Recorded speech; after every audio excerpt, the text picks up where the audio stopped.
That home where God is not being discussed is a cemetery. In today's world, even though they do have some inclination towards self-realization in the Supreme Spirit, most people feel themselves unable to take time out to perform worship and meditation. In such a situation, if the message of the Gita can reach out to every nook and corner of the world, it shall sow the seeds for universal well-being, peace, and prosperity. The divine words of God shall, through these cassettes, deliver the divine message of God contained in the Bhagavad Gita, which translates in English as the Song of God or the Song Celestial.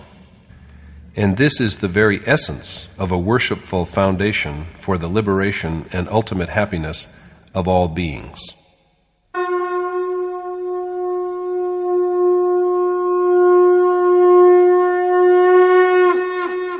Om Shri Paramatmane Namaha.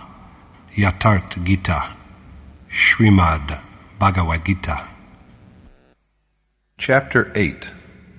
Yoga with the Imperishable God.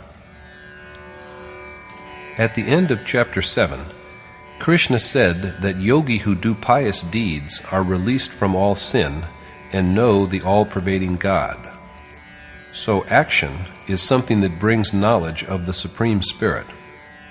They who do it know Him, Krishna, along with the omnipresent God, the Adidev, Adibhut, Adiyagya, perfect action, and Adiyatam.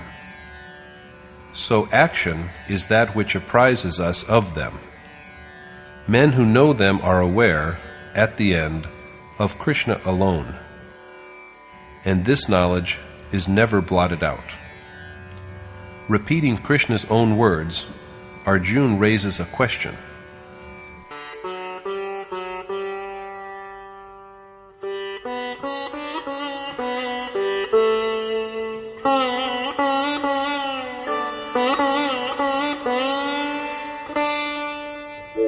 Kim tad brahma kim adhyatmam kim karma purushottama adhibhutancha kim proktam adhidaivam kimuchyate. Arjuna said, "Enlighten me, O Supreme Being, on the nature of Brahma, Adhyatam, action, Adibhut, and Adidaiv." The words Adhyatam, action, Adibhut, and Adidaiv are all mysteries to Arjuna, and he wishes to be enlightened on them. Adhiyagya katham kotra dehesmin madhusudana prayana kale cha katham geyosi niyatatmabhi. Who is Adiyagya, O Madhusudan, and how is he enshrined in the body? And how does the man with the restrained mind know you at the end? Who is a Adiyagya, and how is he within the body? It is evident that the doer of yagya is some soul who is based in a human body. And at last, how does a man with a fully controlled mind know Krishna at the end? So there are 7 questions in all, and Krishna proceeds to answer them in that order.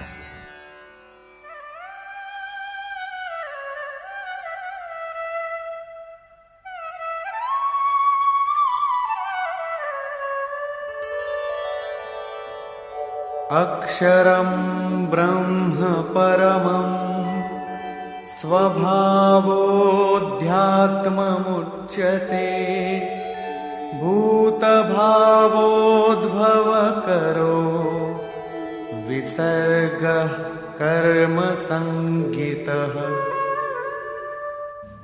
The Lord said, The one who is imperishable is the Supreme Spirit, Brahm.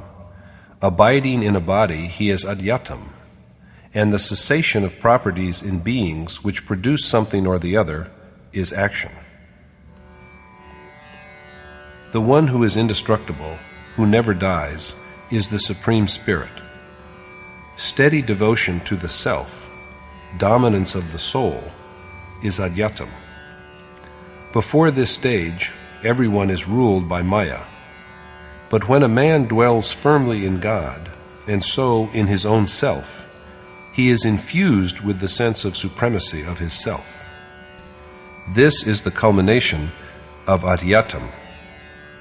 The ceasing, the discontinuance of the will of beings, which results in the creation of both good and evil, is, on the other hand, the crowning point of action.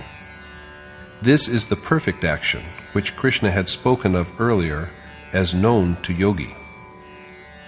Action is now complete, and henceforth there is no further need of it. Action is perfected when the desires of beings, which create sanskar, that are propitious as well as unpropitious, are stilled.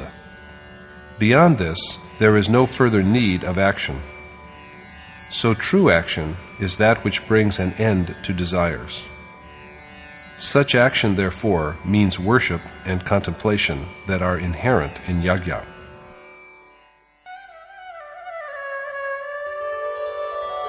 Adhibhutam ksharo bhavah purushaschaadhidaivatam adhiyagyohamevatra dehe dehabhritam vara. Adibhut is all that is subject to birth and death. The Supreme Spirit is Adidaiv, and, O Arjun, the unparalleled among men, I, Vasudev, am the Adiyagya in the body. Until the state of immortality is achieved, all the transient, destructible desires are atibhut, or in other words, spheres of beings. They are the source of the origin of beings. And the Supreme Spirit, who is beyond nature, is Adidaiv, the creator of all gods, that is, righteous impulses, the divine treasure that is finally dissolved in him. Vasudev, Krishna, is Adiyagya in the human body, the performer of all yajna. Thus, God himself, dwelling as the unmanifest soul in the body, is Adiyagya. Krishna was a yogi, the enjoyer of all oblations, and all yajna are at last absorbed in him. That is the moment of realization of the Supreme Soul. 6 of Arjun's questions have now been answered. At last, Krishna takes up the question of how he is known at the end and never forgotten thereafter.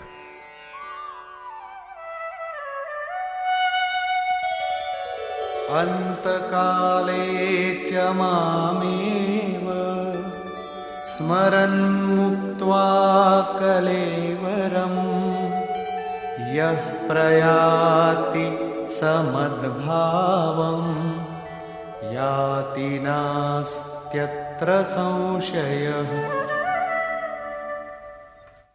The man who departs from the body, remembering me, doubtlessly attains to me.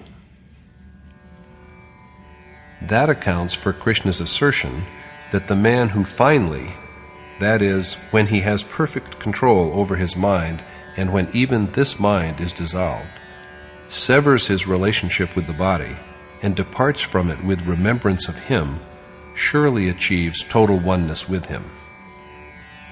Death of the body is not the final end, for the succession of bodies continues even after death.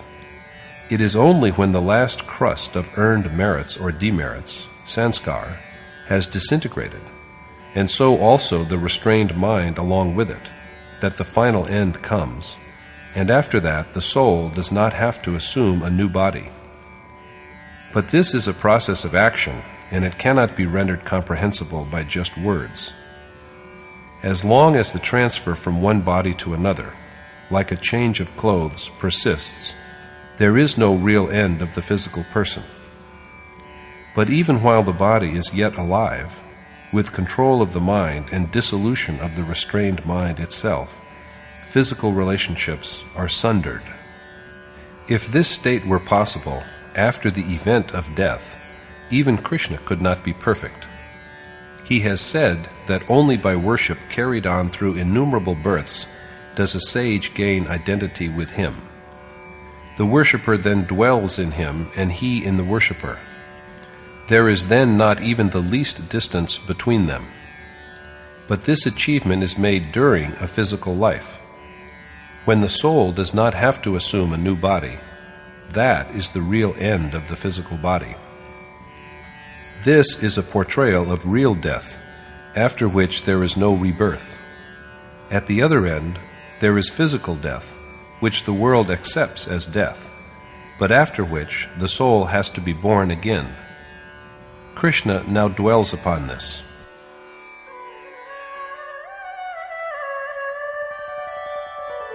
Yam yam vapi smaran bhavam tyajatyante kalevaram tam tamevaiti kaunteya sada tadbhava bhavitah. A man attains, O son of Kunti, to the state with the thought of which he departs from the body, because of his constant preoccupation with that state. A man achieves what he bears in mind at the time of his death. How very easy, we may be led to assume. All that we have to do is just remember God before dying after a lifelong indulgence in pleasures. According to Krishna, however, it is not like this at all. At the moment of his death, a man can remember only that which he has thought of all his life. So what is needed is lifelong contemplation. In the absence of this, there is no remembrance at the moment of death of the ideal state which has to be achieved.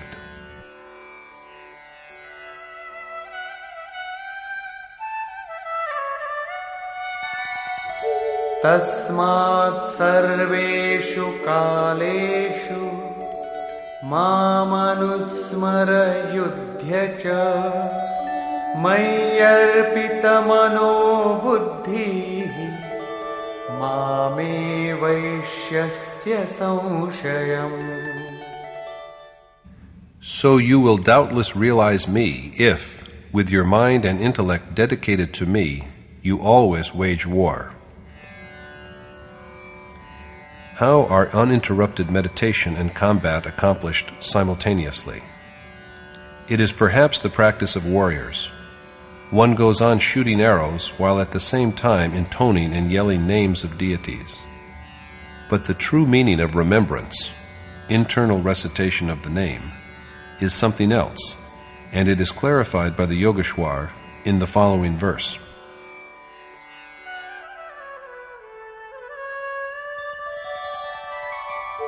Abhyasa yoga yuktena cetasa nanyagamina paramam purusham divyam yati parthanuchintayan.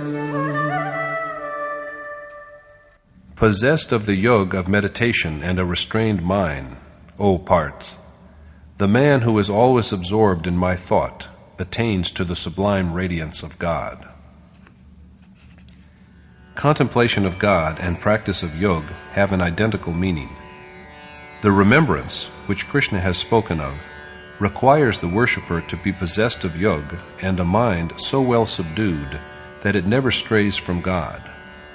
If these conditions are met, and the worshipper then remembers constantly, he attains to the magnificence of God. If the thought of other objects comes to mind, one's remembrance is still imperfect. Now, when it is so subtle that it has no room for any other thought except God, and does not countenance any other urges, how can it be possible along with the act of waging war? What kind of war is it? When the mind is pulled back from all sides and centered on the object of worship, prompted by natural properties, feelings of attachment and anger, of love and hatred, appear as impediments in the way. We try to remember and concentrate, but these feelings agitate the mind and do their utmost to force it away from the desired memory. Overcoming these external impulses is fighting a war, and they can be destroyed only by continuous meditation. This is the war that the Gita portrays. The problem then broached is of the object of meditation, and Krishna now speaks of it.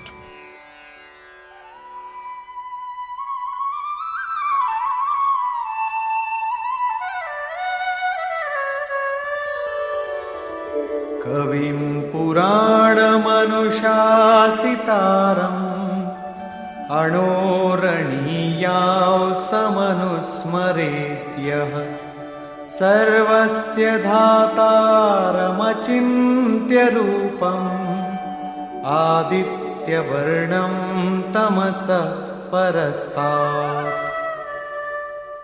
The man who remembers God is omniscient, without beginning and end, dwelling in the soul that rules all beings, the most subtle of the subtle, unmanifest, provider to all, beyond thought, imbued with the light of consciousness, and quite beyond ignorance. God is beyond thought and inconceivable.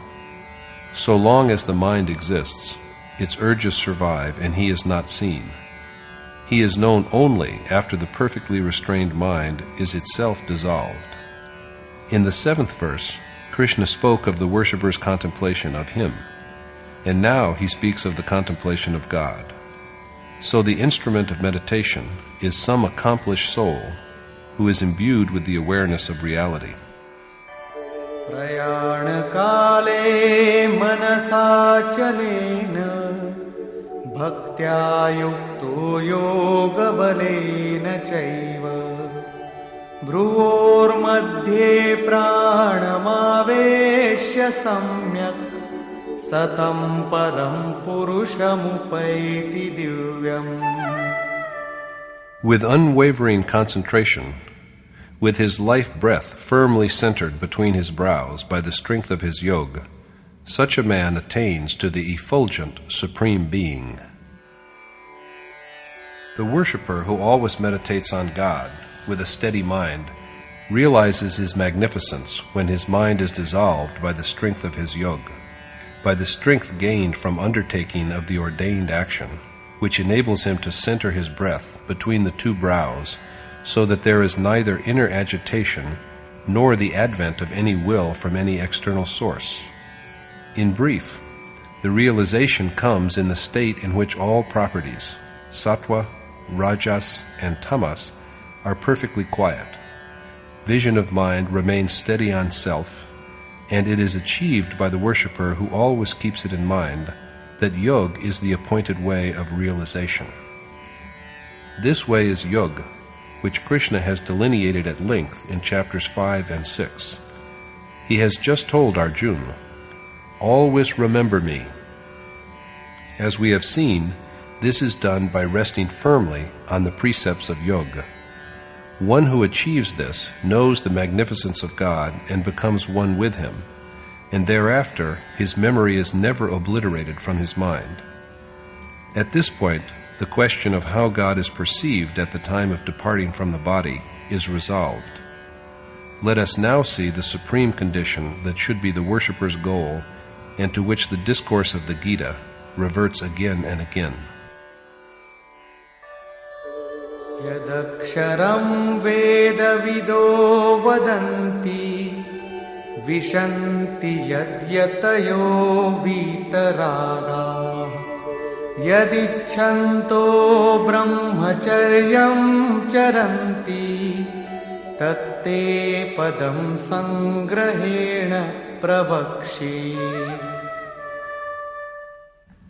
I shall tell you briefly of the ultimate state which knowers of the Ved call the Imperishable, and which is realized by men who aspire for it, act without desire, and practice continence. As it was observed in the exposition of the 14th verse of chapter 6, continence is uninterrupted concentration on God through a rejection of all external associations from the mind, rather than a mere curbing of the sexual urge. Constant meditation is true continence, for it is this that brings about perception of God and the final absolution.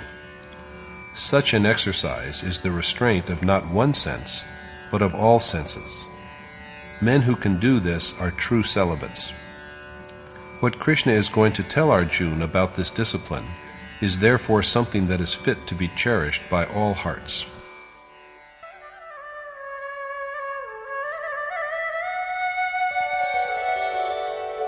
सर्वद्वाराणि संयम्य मनोहृदि निरुध्य च मूर्ध्याधायात्मनः प्राणम् आस्थितो योगधारणा.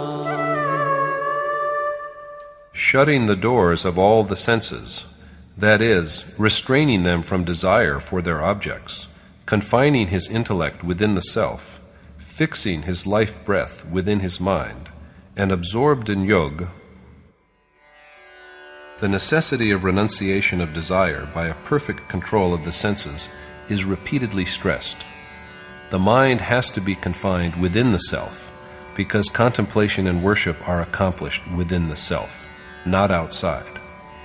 With the mind so regulating the breath that it is centered between the two eyebrows, and, of course, engaged in the practice of yoga, for this is an essential prerequisite.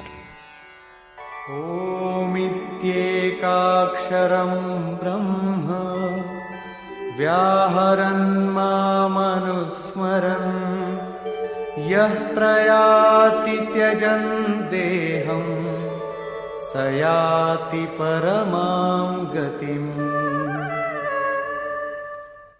He who departs from the body intoning Om, which is God in word, and remembering me, attains to salvation. The sage who dies with the knowledge that the imperishable God is the one reality achieves the state of sublime bliss.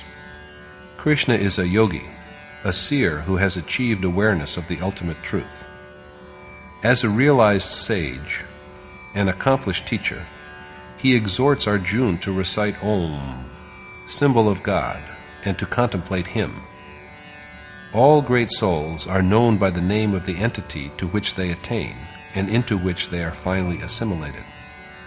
It is for this reason that Krishna prompts Arjuna to utter the name of God, but remember his own, Krishna's form. Let us note that he does not tell Arjuna to recite his name, Krishna. With the passage of time, though, Krishna was deified, and men began to recite his name, and they are rewarded but only according to the nature of their dedication. Krishna has told Arjuna that it is he who both strengthens the devotion of such worshippers and determines their rewards. But these rewards are destroyed along with their recipients. It is useful to remember how Lord Shiva, the initiator of yoga, insisted on the recitation of the syllable Ram that signifies the omnipresent God who can be experienced only as an inner voice. Kabir is also said to have committed himself to the constant recitation of the two sounds represented by Ra and And Krishna here advocates the usefulness of Om. God is known by innumerable names, but only that name which prompts and confirms faith in the one God is worthy of constant remembrance and recitation.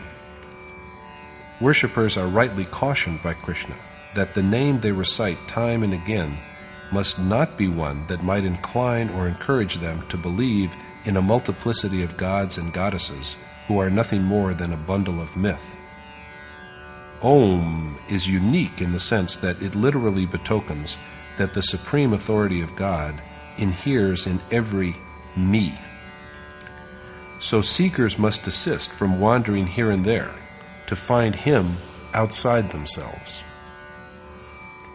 The revered Maharajaji would often advise his devotees to keep in mind his form while intoning some name like Om, Ram, or Shiva, to visualize Him, and with Him before the mind's eye, to remember the identical God, the object of their worship.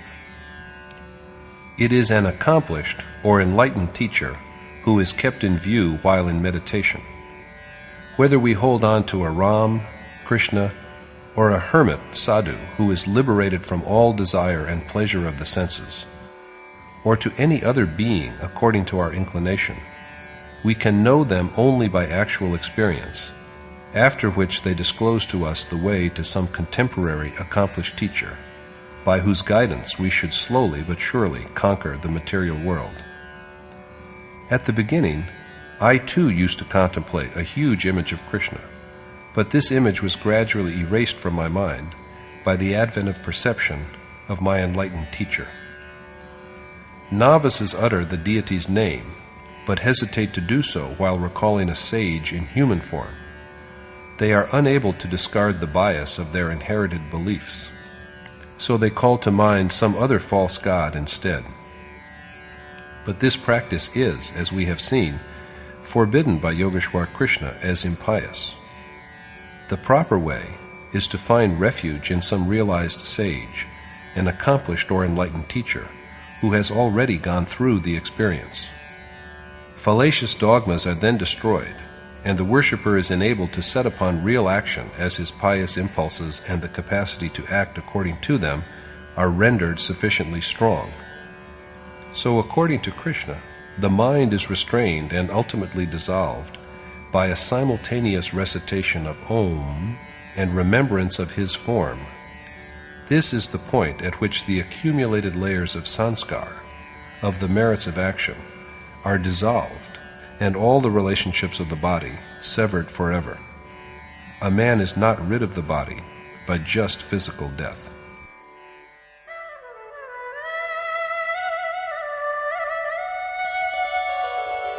Ananyachetah satatam yo mam smarati nityashah tasyaham sulabha partha nityayuktasya yoginah. The yogi who is firmly devoted to me, and who constantly remembers me and is absorbed in me, realizes me with ease. Krishna is easily attained to by the worshipper who has no one except Him in his mind, and who thinks steadily only of Him and always remembers Him. The profit of this attainment is portrayed in the next verse.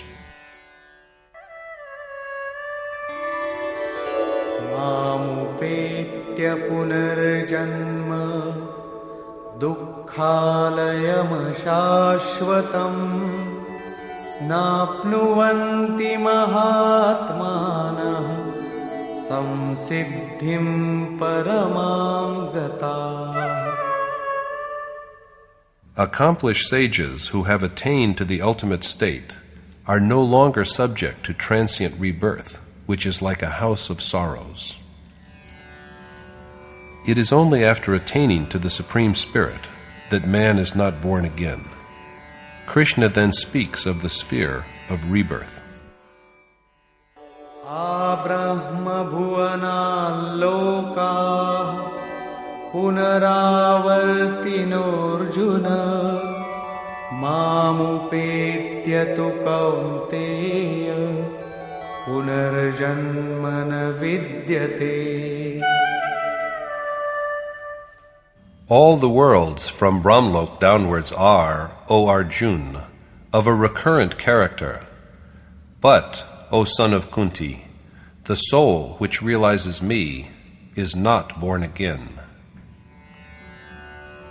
The conception of different worlds, or lok, in sacred books is an exercise in the creation of metaphor. There is no dark pit in the nether world in which we are stung and tortured by venomous creatures, called hell, nor is there a domain in the sky which we call heaven. Man himself is a god when he is imbued with pious instincts, and he too is a demon when overtaken by impious impulses. Krishna's own kinsmen, such as Kans, Shishupal, and Banasur, were cursed with demoniacal temperament. Gods, men, and subhumans constitute the three metaphorical worlds. Krishna insists that the self, carrying within himself the mind and the five senses, assumes new bodies according to the sanskar earned over innumerable lives. Gods, embodiments of virtue in this sense, whom we call immortal, are also subject to death, and there can be no greater loss than the destruction of piety in this mortal world. What is the use of this godlike body if it works for the destruction of the earned righteousness? All the worlds, from the highest to the lowest, are worlds of suffering. Man alone can shape the action by which he achieves the supreme goal, after which there is no recurrence of birth and death. By the ordained action, man can become God, and even achieve the position of Brahma himself, the first deity of the sacred Hindu Trinity, to whom is entrusted the task of creation. And yet he will not be spared from rebirth until, with restraint and dissolution of the mind, he perceives God and merges into him. The Upanishads reveal the same truth. According to the Kathopanishad, the mortal human is capable of being immortal, and within this physical body and in this world itself, he can achieve direct perception of the Supreme Spirit by the destruction of all attachments of the heart. Is Brahma, creator of the world, himself mortal?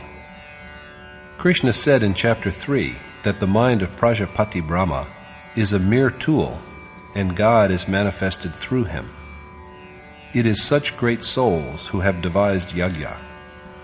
But it is now revealed that even one who attains to the status of Brahma has to be reborn. After all, what does Krishna really intend to say? In truth, the sages through whom God is manifested do not have a Brahma-like mind, but they are addressed as Brahma because they teach and do good. They are not Brahma in themselves, for their mind is at last dissolved, but their mind existing in the course of worship before that stage was Brahma. This mind, consisting of ego, intellect, thought, and feeling, is truly vast and Brahma-like. But the mind of an ordinary man is not Brahma. Brahma begins to be shaped from the moment when the mind commences approaching the worshipped God. Scholars of great erudition have ascribed 4 stages to this process, which have been pointed out in chapter 3. If we recall them, they are Brahmavit, Brahmavidwar, Brahmavidvaryan, and Brahmavidwarshit. Brahmavit is the mind that is embellished with knowledge of the Supreme Spirit, Brahmavidya. Brahmavidwar is that which has achieved excellence in such knowledge. Rather than just achieving distinction in the knowledge of God, Brahmavidwaryan is the mind that has turned into a medium for the dissemination of the knowledge and for guidance to others who wish to go along the way. Brahmavidwarisht represents that last stage in which it is flooded with consciousness of the adored God. The mind has its existence until this stage because the God who irradiates it is still removed from it. The worshipper is yet within the bounds of nature, and although in an elevated state, he is still subject to recurrent birth and death. When the mind, Brahma, dwells in celestial radiance, the whole being and its current of thought are awake and alert, but they are unconscious and inert when they are beset by spiritual ignorance. This is what has been described as brightness and darkness, or day and night. Even in this superior, Brahma-like state, blessed with knowledge of God and overflowing with His radiance, the relentless succession of the day of spiritual knowledge, which unites the self with the Supreme Spirit, and the night of ignorance, of light and darkness, persists. Even at this stage, Maya is still in command. When there is resplendence of knowledge, insensate beings come to consciousness, and they begin to see the supreme goal. On the other hand, when the mind is then submerged in darkness, beings are in a state of nescience, or the lack of knowledge. The mind cannot then ascertain its position, and the progress towards God comes to a standstill. These states of knowledge and ignorance are Brahma's day and night. In the light of day, the numerous impulses of mind are lit up by God's effulgence, whereas in the night of ignorance, the same impulses are buried under the impenetrable gloom of insensibility. Realization of the immutable, unmanifest God, who is indestructible and much beyond the unmanifest mind, is effected when the inclinations to both good and evil, to knowledge and ignorance, are perfectly hushed, and when all the currents of will, the sensible as well as the insensible, that disappear from view in the darkness of night and emerge in the light of day, are obliterated. An accomplished soul is one who has gone beyond these four stages of the mind. There is no mind within him, because it has turned into a mere instrument of God. Yet he appears to have a mind because he instructs others and prompts them with firmness. But in truth, he is beyond the sway of the mind's operation, because he has now found his place in the ultimate unmanifest reality and won freedom from rebirth. But prior to this, when he is still in possession of his mind, he is Brahma and subject to rebirth. Casting light upon these matters, Krishna says,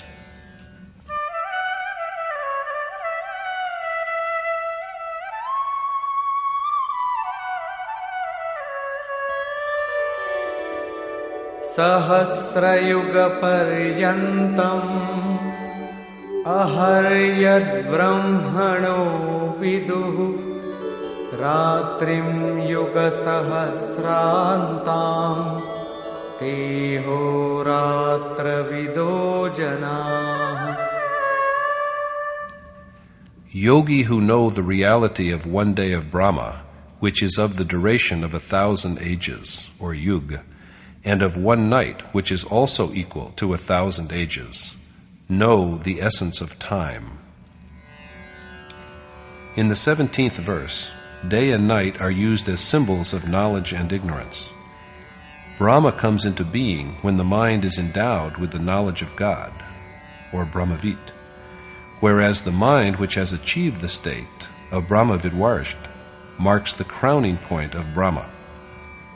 The mind which is possessed of knowledge is Brahma's day. When knowledge acts upon the mind, the yogi makes his way towards God, and the innumerable predilections of his mind are suffused with his radiance. On the other hand, when the night of ignorance prevails, the mind and heart are swamped with the contradictions of Maya between manifold impulses. This is the furthest limit of light and darkness. Beyond this, there is neither ignorance nor knowledge, because the final essence, that is God, is now directly known. Those yogi who know this essence know the reality of time. They know when the night of ignorance falls and when the day of knowledge dawns, and also the limits of the dominance of time, the point to which it can pursue us. The sages of yore described the inner realm as thought, or sometimes as intellect. In the course of time, functions of the mind were divided into 4 categories, which came to be known as mind, intellect, thought, and ego, although impulses are in fact endless. It is within the mind that there are the night of ignorance and also the day of knowledge. These are the days and nights of Brahma. In the mortal world, which is a form of darkness, all beings lie in a state of insensibility. Roaming about amidst nature, their mind fails to perceive the radiant God. But they who practice yoga have woken up from the slumber of insensibility and begun to make their way towards God. According to Goswami Tulsidas in the Ramcharitmanas, his version of the Ramayana, even the mind possessed of knowledge is degraded to the state of ignorance by evil association, but it is re-imbued with light by virtuous company. This alternation of spiritual ascendancy and decline continues till the moment of attainment. After realization of the ultimate goal, however, there are no Brahma, no mind, no night, and no day.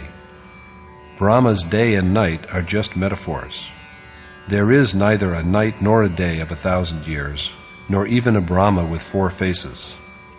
The Brahmavit, Brahmavidwar, Brahmavidwaryan, and Brahmaviwarisht, 4 successive stages of mind, are his 4 faces, and the 4 main divisions of the mind are his 4 ages, or yug. Day and night abide in the tendencies and operations of the mind. Men who know this secret understand the mystery of time, how far it pursues us, and who can transcend it. Krishna then goes on to explain the deeds that belong to day, as also those that belong to night, what is done in the state of knowledge, and that which is done in the obscurity of ignorance.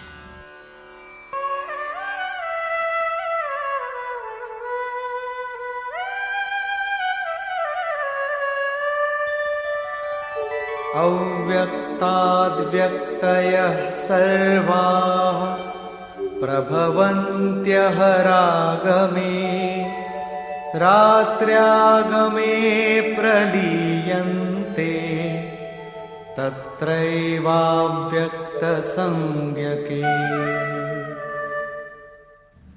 All manifest beings are born from the subtle body of Brahma at the outset of his day, and are also dissolved in the same unmanifest body at the fall of his night.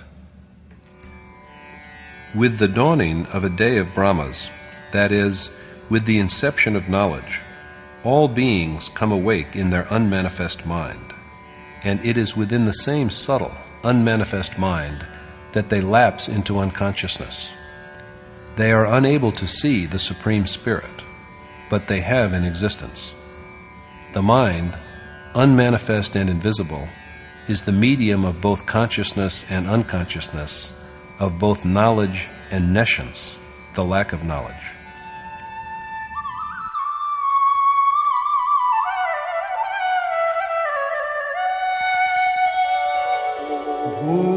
Bhutagramah sa evayam Bhutva bhutva praliyate Ratriagamevasha partha Prabhavatyah ragame.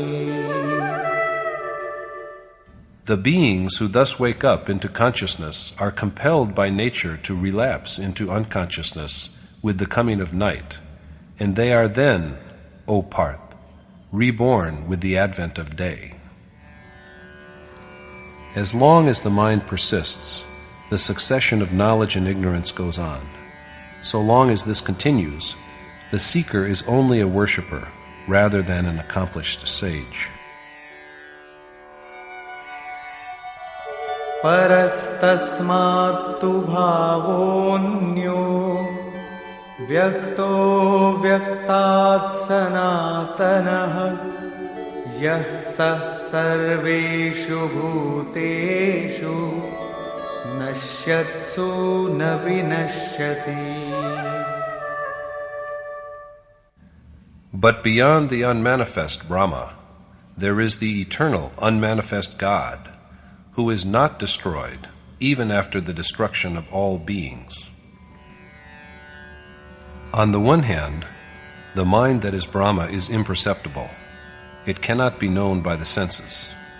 On the other, there is the eternal unmanifest Supreme Spirit, who is not destroyed even with the destruction of physical beings or the destruction of the invisible Brahma, mind, which gains consciousness with the arising of knowledge and sinks into unconsciousness with the setting of knowledge into the darkness of ignorance. God exists even after the destruction of inclinations of the mind, which wake up in the light of day and fall back into insensibility in the darkness of night. These upward and downward motions of the mind cease only after the attainment of God, who is the ultimate abode. With the realization of the Supreme Spirit, the mind is colored by Him and becomes what He is. This is the point when the mind is annihilated, and in its place only the eternal, unmanifest God remains.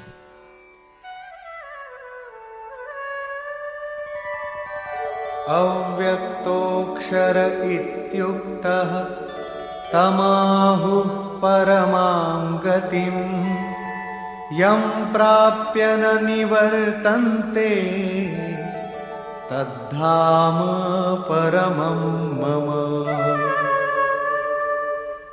The unmanifest and imperishable God, who is said to be salvation, and after realizing whom one does not come back to the world, is my ultimate abode. That eternal, unmanifest state is called immortal. That is called enlightenment, or attainment of the supreme goal. Krishna says, "This is my ultimate abode," after attaining which one does not return to mortal life and is not reborn. So now, he tells Arjuna the way of achieving that eternal, unmanifest state. पुरुषः स परः पार्थ भक्त्या लभ्यस्त्वनन्यया यस्यान्तःस्थानि भूतानि येन सर्वमिदं ततम्. And, O Part, that God in whom all beings exist and who permeates the whole world is realized by steady devotion. Steady, unswerving devotion means the act of remembering none else except God, so as to be one with Him. Krishna then reveals when even men of such devotion are within the limits of rebirth and when they are beyond it.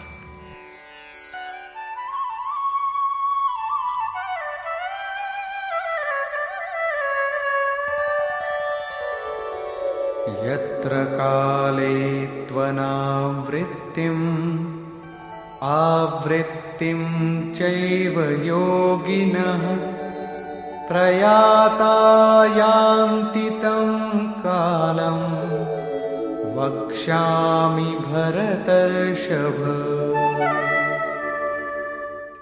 And, O the best of Bharat, Arjuna, I shall now enlighten you on the ways by which, after giving up their bodies, yogi arrive at the state of birthlessness as well as of rebirth.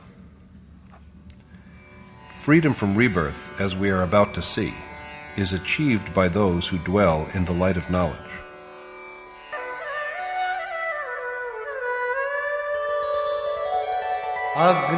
अग्निर्ज्योतिरः शुक्लः षण्मासा उत्तरायणम् तत्र प्रयाता गच्छन्ति ब्रह्म ब्रह्मविदो जनाः.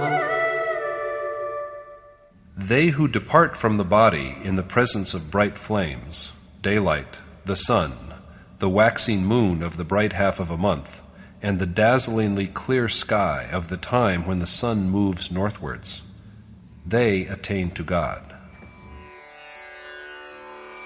Fire is a symbol of God's radiance as day is of knowledge.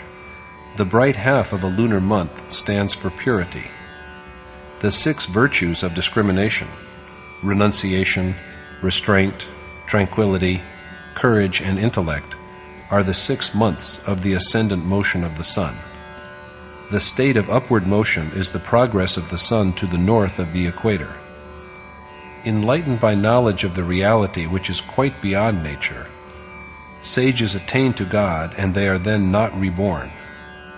But what happens to the worshippers who do not realize this state of divine magnificence in spite of their devotion?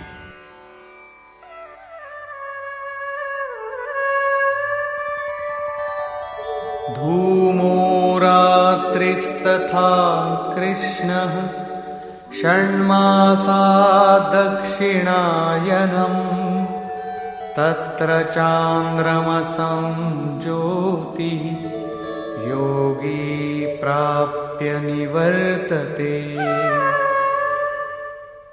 Dying during prevalence of the darkness of a gloomy night, the dark half of a lunar month, and the 6 months of the downward course of the sun, the yogi who desires fruits of his action attains to the dim light of the moon and is reborn after enjoying his rewards in heaven.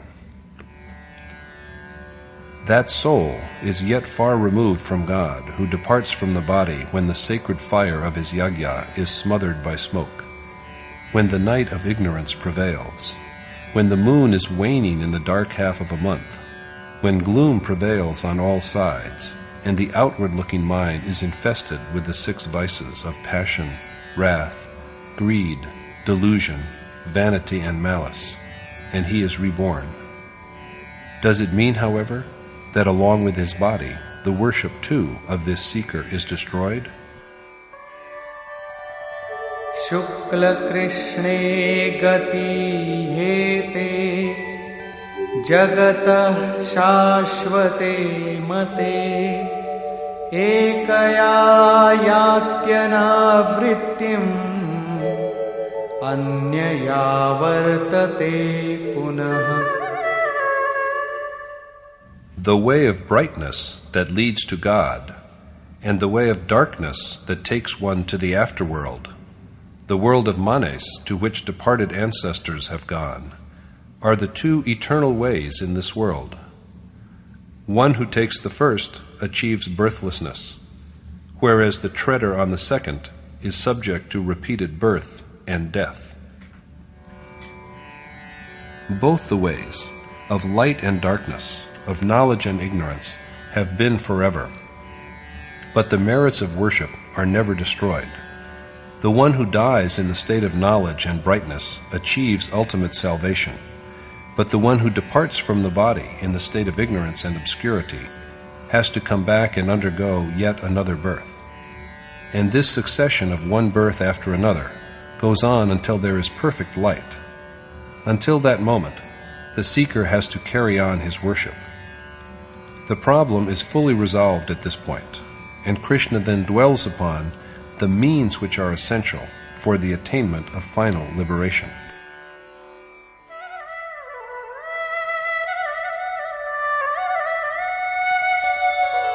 Naite sriti partha janan yogi muhyati kaschana tasmat sarveshu kaleshu yoga yukto bhavarjuna. You should always rest upon yoga, O Arjun, O Part, for the yogi who knows the reality of the 2 ways is never deceived. Knowing the 2 ways well, the yogi is aware that his act of worship will not be destroyed, even if he is reborn because of dying in ignorance. Both the ways have also been forever. So Arjuna should at all times practice yoga and devote himself to worship, for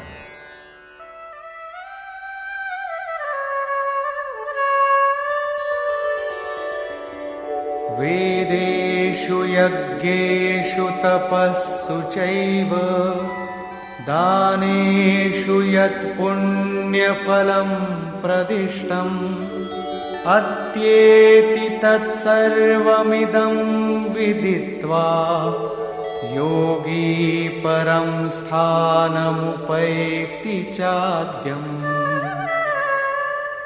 knowing this secret, the yogi transcends the rewards of Vedic study, sacrificial rites, penance, and charity, and so achieves salvation. By his contemplation of God, the fruit of yajna, the yogi who comes to know the identical Supreme Spirit by direct perception rather than by just belief or assumption, goes beyond the promised rewards and is liberated forever. This direct perception of the Supreme Spirit is named Ved, that which has been directly revealed by God Himself. So when that unmanifest essence itself is known, there remains nothing more to know. After this, even the need for Ved is therefore done away with, for the knower is now no different from him who had revealed it to their seer composers. Yagya, or the appointed task, was a necessity earlier, but once the reality is known, there remains nothing else to pray for. To subject the senses along with the mind to austerities is penance, but even that is unnecessary now. A total self-surrender in thought, speech, and action is charity, and the auspicious fruit of all these is the attainment of God. And all these are now unnecessary because the desired goal is no longer away from the seeker. The yogi who has realized God transcends the rewards of all these virtuous acts, yagya, penance, charity, and others, and achieves absolution. Conclusion. 5 main points have been elaborated in the chapter.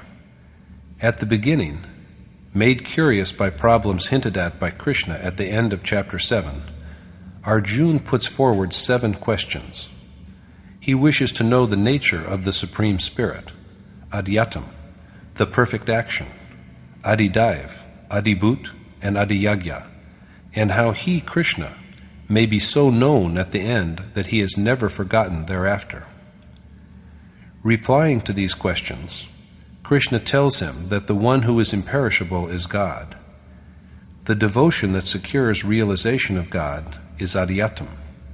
It is the knowledge that brings man under the domination of self by freeing him from the supremacy of Maya.